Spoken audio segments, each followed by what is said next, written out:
2017 IRMSA Awards Risk Manager of the Year winner. Before he joined Marsh, he was CEO of Guard Risk, where he led the growth of this life and non-life insurance group from its early stages to become a 2 billion group. I'll hand over to you now. Thank you. Good morning, everybody. I'm sorry I can't be as spirited and energetic as you just have, but I couldn't ask for a better opening warm-up to what we're going to do today, and I'm very grateful for the insights that we've already had. Thank you very much. So nothing like necessity being the mother of invention, and maybe desperation being the mother of necessity, and the rest of those.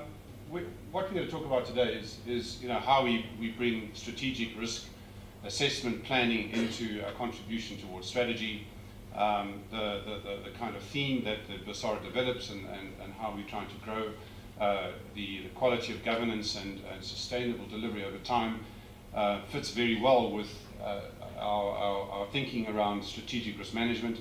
And very often risk management has been seen as something of a higher level of compliance, more work to do, more ticking of boxes, many things like that. And I hope through a couple of the models and the many pictures that we will have a look at this morning, we'll see some ideas where we really see that there's enormous value add that comes through risk management approaches, which are really intended to help people with their thinking approach, their structure, whichever it is, in complementing the value add and the initiatives that businesses have. Very often risk is thought about in the context of protecting the downside. Obviously the upside is equally important, and what comes to us so often when we're working with clients and organizations is that as one goes through the risk assessment and the problem solving process, you're developing much higher competencies, innovation, solutions to issues, and ultimately it enhances enormously your strategic plans, makes businesses more competitive, brings solutions much forward in time, and really makes the business much more front-footed. So when you look at this environment, the contribution that risk management provides to strategy is enormous, because strategy often is your long-term thinking. If you could find a way of guaranteeing your strategy, and part of that guarantee was delivered through this kind of approach to risk management, I believe it's a fair investment to make. So that's a bit of an approach. A lot of what we're going to talk about is presented in pictures, and hopefully they're less than 1,000 words, so I will be kicked out of here by midnight, I suppose. Yeah, overall, obviously it's a very broad topic, and we start with what we would like to normally address in terms of strategic objectives. But the other half of that coin, or the other side of that coin, is often okay, what are the risks and what are the issues that we would normally consider aligned to those? And then yes, trying to bring a little bit of structure around what you're talking about here. When we have a strategic plan and we're considering risk around it, what would our appetite and tolerance for risk be in that context? And how do we understand it? And it's incredible, within 10 minutes of a conversation that we have with groups, boards, organizations, we'd go around and say, well, what do you think your biggest risk is? Or how much of this risk, or how much of this opportunity, or how much of that investment would you be willing to make? And if there's 6 members of the boards, there's at least 7 opinions. And it carries on like this. So it demonstrates that some structure around understanding appetite and tolerance is important. It brings thinking together, it brings that clarity of purpose. Then a little bit of the textbook stuff, but it's important to demonstrate that, again, the structure brings value. Understanding some of the toolkits, understanding how it has an impact on people, and I'll talk about the culture as part of that framework, and what you've already heard now. Unless the people are walking the talk in the passages, unless they are as engaged with management in trying to protect and conserve and build the organization, the risk is just a series of rules and theories and tick boxes, and we'll just add more and more governance cost to it, not necessarily seeing the front end. When we develop these frameworks, and a lot of what's coming out now is trying to quantify what we're about. The old story is what gets measured gets managed, or if you can't measure it, you can't manage it. Now, what do you measure? And it's incredible now how much effort and time is being spent on social engagement. Whereas many times before, you'd see the measurement is around the profit, or the measurement is about the earnings per share growth or the share price growth. And which is the chicken and which is the egg? Where is the horse and the cart? And I think a lot of thinking these days is the more we have an inclusive strategy, the more we can show how engagement and contribution and sustainability develop the business, so the profits are a natural consequence, much as we heard just now about work producing the wealth and the effort rather than chasing of the dollar or otherwise. And if you still have me standing here without throwing all your knives and forks at me, I might even show you a little bit about us at the end of the day. So when we look at strategic objectives, we look at the future of the world, and it always looks different. So hopefully we're going to have a little bit of fun here. So I'm going to have to pick on a couple of volunteers, not all of us see this or get this, and that's deliberate. So let's just throw it around. Any hands up, whatever. What do we see? Any whispers? Somebody blowing a trumpet. Someone's doing a trumpet. Very good. Any other pictures? Yep. Okay. And that's great. So those are the two pictures, but not everyone gets it, no one has to, but just shows you the massive difference in the picture, and that's absolutely classic about life. We see things completely differently, and here there are only two alternatives. Maybe a little bit more different. What do we see? I hear an old woman, yeah, correct. And then you see the other lady. So the old woman is looking to, whatever, this side, right? And the young lady's the other one with the hairdo on the side, on top. And it depends on how you look at it, but often, beauty's in the eye of the beholder. In every cloud there's a silver lining. But risk is just like that. I talked about risk creating the opportunities for problem solving. The more we actually address those clouds and saying, hey, get this cloud, and whether it's unemployment or whether it's the social license to operate or otherwise, if you see that as a cloud, all and well and good. But if you see it as a way of addressing an issue which is common to all of us, and if we have better ways of addressing that issue, we'll be further down the road, that becomes a huge opportunity for us. This may be a little bit more challenging because of the size. What do you think this is talking about? And the hint is this sign is located in the same place as the color is represented. Where do you think the sign is? Australia. Right at the bottom, there's because you can't read it, the last word starting also, the bridge is out ahead.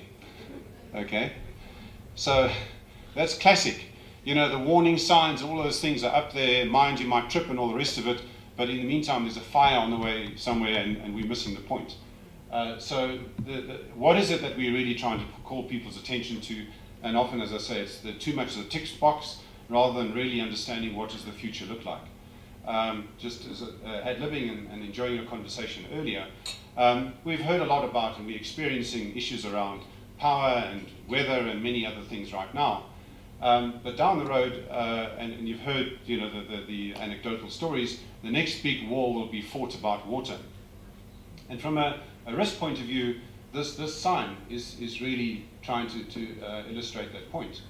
How many of us now have the price or the scenario or the context or other of a shock effect of water in our environments, in our strategic plans? And I would venture to say less than 1%. Why? Because we think it's more than 10 years down the road, because it's not under our control, which is a classic issue around risk, and. But water is a harder commodity to access when there's a finite resource. And despite our 2 weeks of rain and all the rest of it, we're a water-stressed region. There will be a finite amount of water. And if all of a sudden it's not a 10% power cut, but a 50% reduction in operations, and you cannot just move water around the world, it's a massive issue. And that inflection point in those issues will come through, unfortunately, probably a classic set of Murphys. A drought and a break and a dam and a this and a that. And a couple of things will happen quickly at the same time, which none of us predicted, but that's exactly why we have black swans and other issues. And that issue about what are we looking at, which is not the sharp sign, but the fact is, can we cross that bridge 10 years down the road because there's no water? Those elements, which might be scare tactics otherwise now, that's the point about risk and strategy. And we are making 10 and 20 year decisions and long-term bets for our businesses. and our stakeholders in our communities. And some of these questions need to be addressed slightly differently. So this is probably the last of these. So any brave guesses on this one?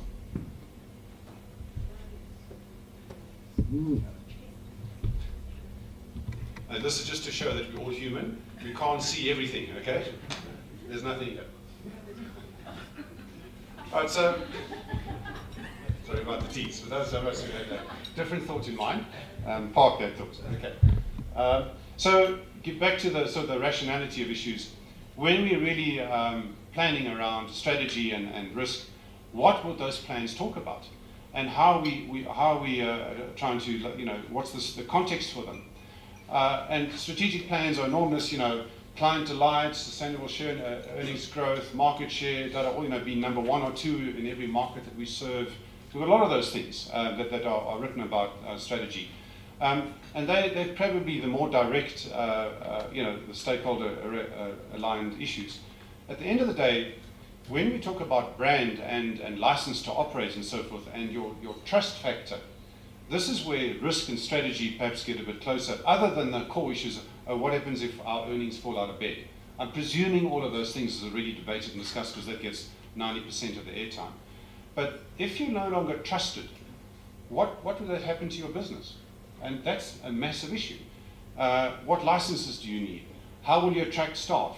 How will people stay in your business? How will you, maintain relationships with joint venture partners? How will you grow and or form new relationships in other environments? What is that trust really dependent on? And there are many of these issues that go in. And whether we think it's something related to our, the construction boom, inverted commas, in the 2010s and so forth, or other issues which could be that we didn't leave a legacy for our children out of the mining industry, well, what is that trust really about? And not everything can be bought and paid for and locked in up front. But I think the thinking around brand and trust and those issues needs a lot more context and planning down the road. And the fickleness of those factors and how it has an impact on our business is critical. So the risk factor and evaluating that and coming back to the quantification later is a factor to consider. And I think the government's implementation is one where I mentioned earlier, do we do it by the tick box? Do we have all these wonderful reports where we've got lots of published results, or do we really have a way of demonstrating that we walk the talk? Contrasting that, strategy is always talked about really at the corporate level, but it affects people. There's always a personalized impact. And yes, at the survival level, individually, when we individually start our own businesses, yes, there's a very high rate of failure. But there's a failure risk or rate also when we enter the job market, when we choose our careers and so forth. And I don't mean it in a negative sense. I'm saying risk applies equally to saying, okay, what's my plan A, what's my plan B, how do I work this out? And if we had a little bit of that kind of training and awareness building with people, perhaps that would create a broader context. It would get people more engaged, would maybe have a stronger willingness to learn and all the rest of it. The ideas that we have in terms of the impact on ourselves in business combinations are the same thing. So if I was looking at a business and my company is being bought as buying another company, what's the personalized effect on that? Because there's also strategy around that issue.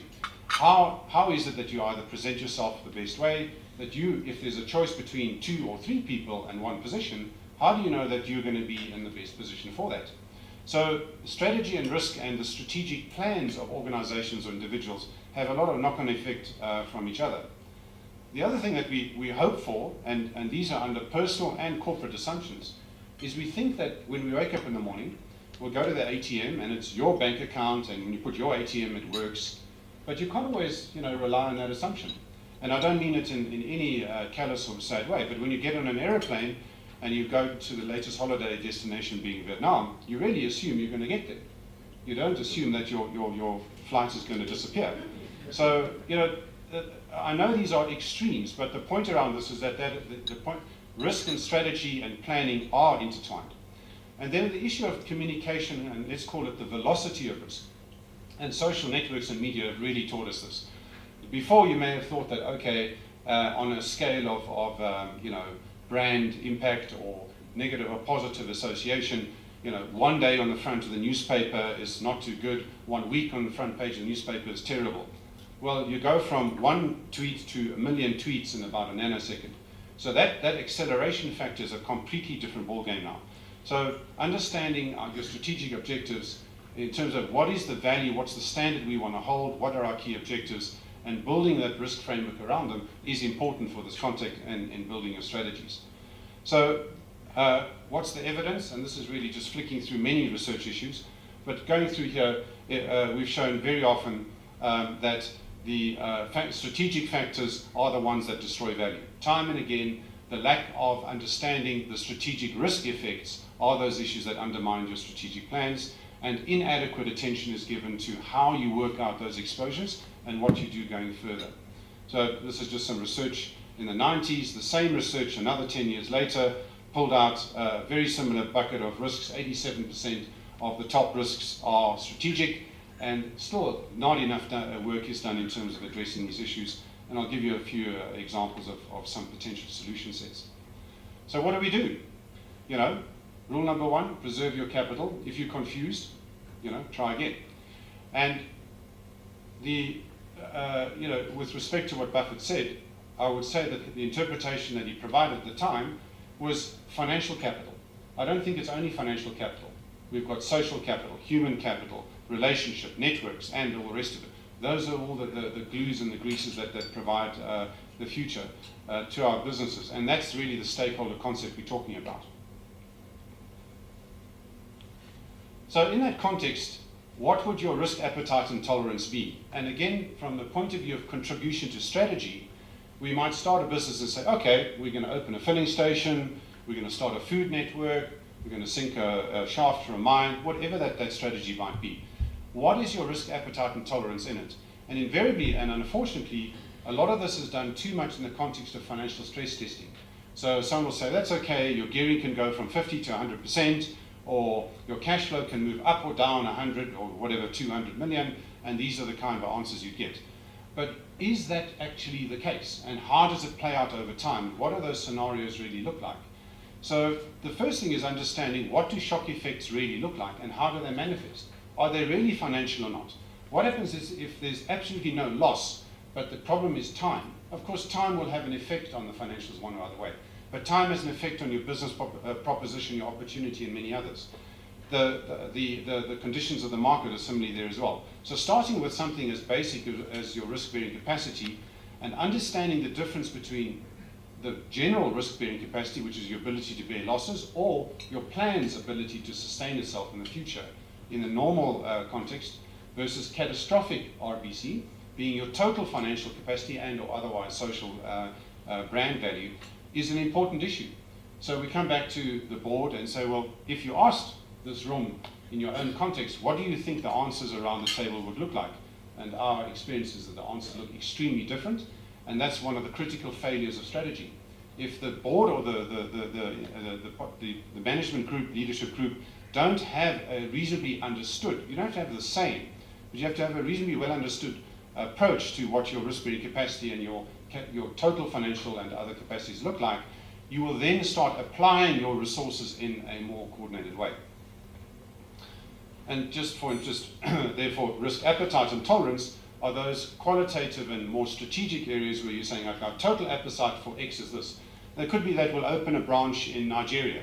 Okay, what would our resources be? How much attention would you pay on it? What do we do? And or, we'll put up a marketing campaign for 10 million and hope it builds brand value over 3 years. Nothing problem. So this is not only about we will suffer a loss. What is our willingness to commit the organization's resources, and how do we want to go down that road? So the point here is the strategic contribution is that until we test those concepts, we don't have enough meat on the bones in terms of what those strategic plans should look like. And culturally, people are all different. I mean, there's only 4 blocks here. There's probably 44 variations. So you've got the conservative, the pioneer, the ostrich, the cowboys, and many others. And again, within this room and all of our leadership teams and delegations, you get very different attitudes. I'd love to ask this question of the delegates and the groupings that are currently engaged in the Platinum Strike. What is the risk position? It's a standoff, but there's a massive risk position in that standoff, which is represented by both sides. And ultimately, whether you blink or you don't blink, there's a loss of damage, a lot of damage, and you know, a difficulty that's being caused right now. But ultimately, it represents a risk position. And how will it be played out? It's played out through risk appetite, tolerance, total risk capacity, all of those other things, and that plays all the way back to your strategic goals. Is how far is one prepared to erode all of your stakeholder capital on one risk position or not? And so ultimately you come back to pictures like this. They can be financial or otherwise, but we need to understand how one goes up and down this elevator in terms of allocating risk. The technical process doesn't look like a DuPont or a let's say a Porter model or otherwise. There's zillions of these models around. But why I put this up is to show that the strategic input to risk is just as thorough and sometimes not adequately considered, and that's why the map is here, and we won't be here for 3 hours memorizing it. I promise it'll be 3.5. But the reason why this picture here is that really we're trying to illustrate that at least there should be 4 foundational concepts around your approach to risk and strategy, and that is you need some infrastructure. What are your approaches? How do you measure risk? That's your left-hand box. You need to assess and validate the risks that you're identifying. And right in the middle there, you've got I'm not sure if this is going to, but in the white writing it says, what are your business goals and strategies? All of that is in the context of that. How do you integrate risk, which is classic? It's often non-integrated. Risk is only applied to business as usual, not strategic plans, not your external environment, not to capital. And the part that's often missed the most is the culture part. How does risk play out in your business? One of the biggest difficulties now is something called cyber risk. Now, what is cyber risk? Other than the obvious. Any volunteers? I'm going to pick on some.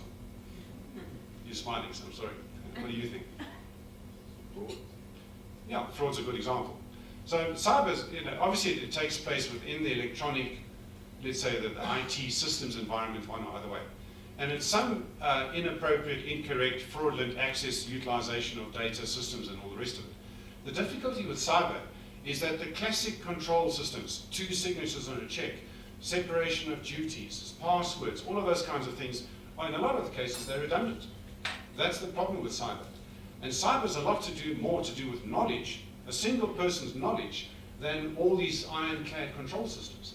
And so when you look at culture, and the example of, don't worry little Johnny, I'll bring back the pencil or the paper ream from work, that's also cyber in that sense. Because if someone's got critical knowledge of the business and they can share it with someone outside your business or elsewhere in the network, it doesn't have to be a business, it can be a network, and those controls or those elements of knowledge and the breaching or the sharing of that knowledge is inappropriate, that's where you start with the cyber issues. And ultimately it leads to, yes, crashing of passwords, access to data, phishing, sniffing, and all the other good stuff that happens. So the thinking around cyber and how businesses need to protect themselves in a cultural way is a different ballgame altogether. And just in case you didn't have that one to memorize, here's another one just for fun. But it's just to illustrate. When we think about risk strategically, unfortunately, there is one or other form of housekeeping and inventorization. And that's really the point to make. Have we thought about our risk approach in the building of strategy sufficiently thoroughly?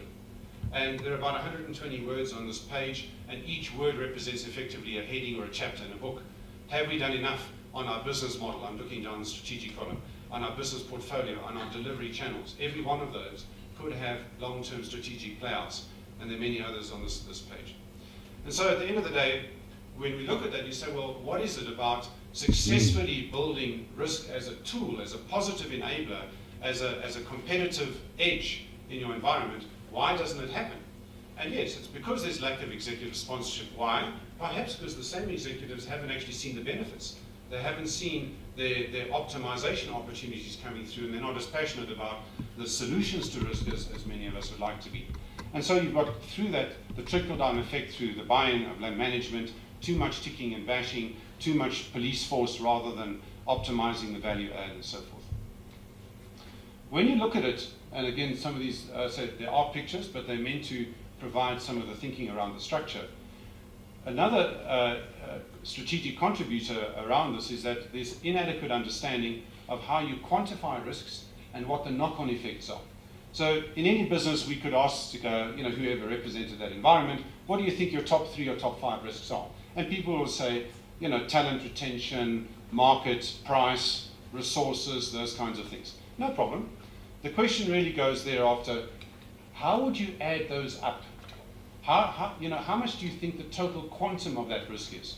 And they say, maybe, the market risk, we could lose 20% of our customers in 1 year. Okay, fine, that's fair enough. But what do you think is the leading or lagging factor in the market risk? Would you lose your customers because they don't like your product, or because someone else has come into the market and they've done something different? And it's not really your fault, inverted commas, other than being asleep. Now, when you start looking at it and trying to work out the driver or consequential impacts, and trying to quantify this in a scenario context, we get it maybe 60 or 80% right. The fact is that as we try and measure, as I said earlier, we get a lot cleverer and a lot more aware of the factors that are likely to cause some of those shock effects in our strategic risks. And then you start unpacking where they belong, strategic, project, portfolio, business, and otherwise. And so when you look at these pictures and say some risks happen individually, they happen over time, they happen over portfolios of projects, and you need to understand some of the linked in effects of them. So does a market risk have an impact on skills? Does a skills risk have an impact on the market? And so the risk quantification exercises go in this direction, so that ultimately you get to the top word, portfolio risk. Portfolio risk is probably the end game in strategic risk assessment. Because if we have a portfolio, how will it behave? What if China wakes up or goes to sleep? What if the currency goes from 10 to 20 to the dollar? What are the portfolio effects that we have? And that has a huge impact on our strategies and our medium-term planning. And so ultimately, as we've developed in this theme, the better we prepare ourselves and we have that knowledge, we develop the tools, we get it reasonably right, we get the right engagement through the executive and so forth, we start getting to this concept of resilience, where we aren't just there with a spare computer in the garage or a spare call center. It's nothing about that. I mean, that's the absolute basic that's required. The resilience is about knowing how to box clever, have a smart plan B, have trusted friends, suppliers, networks that will help you out in hard times. Those are the kind of resilience factors that are really important to businesses. And it's not just having your basic additional resources. Resilience is also about thinking. So, and yes, I come from Marsh, and we are the world's largest risk advisor and financial services insurance broker. But that doesn't mean that insurance solves all problems. In fact, it solves less than 1/3 of risk-related problems. So risk and strategy are fundamental. Preparedness around risk, which is not insurance-related, is absolutely a critical skill in your organization. So in the same research that's been done time and again, when people looked at shock share price drops and all the rest of it, and they said, okay, what could have protected the business better? In none of those cases could insurance have protected those businesses better. So in those cases, what else could have been done? So guess what? Financial derivatives could have done a lot more. And what's an example of a financial derivative that we wouldn't mind to have a bit more of today? And that's something called a weather derivative. You can insure the weather. Okay? It's true. It's probably one of the most stable and well-priced insurance and risk transfer instruments that exists. But it's not classic hazard insurance. In the same way, portfolio effects on the price of commodities, on exchange rates and currencies, on the delivery of food or other commodities, all of those are available, and they should be used a lot more in our planning. Customer research, very important, often underutilized in terms of our research, because it gives you those leading indicators. The businesses need to be on the front foot, understanding what happens. Why that is a big chunk is that in many of the strategic risk, measured strategic crises, customer demand shortfall, loss of customer markets, all of those things were seen to be top 3, top 1 negative impact on businesses. Scenario theory and game theory, really important. And because we're all humans, because we think about our jobs and our own portfolio, response factors do progress well. Those who don't, in general, show about a 10 or 20% underperformance to the stock market.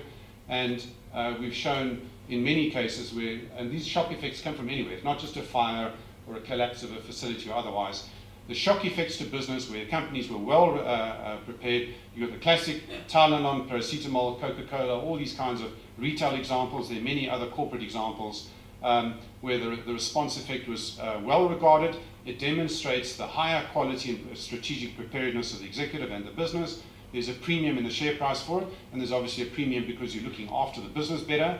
You're operating under less constrained resources. You're probably looking after your stakeholders and your employees better. So we'd rather be on the top line than the bottom line. And that's a massive contribution to your environment. So I hope we haven't overstayed our welcome. And Just on time. Yeah. thank you. That's just a little bit about us. We're part of quite a big global organization. And I'll just leave that one. In terms of the toolkits, when we approach risk, we've got to think about it from a variety of angles. And that really these are just a variety of skills and capabilities that one would apply over time. But thank you very much. Happy for questions or otherwise. Thanks.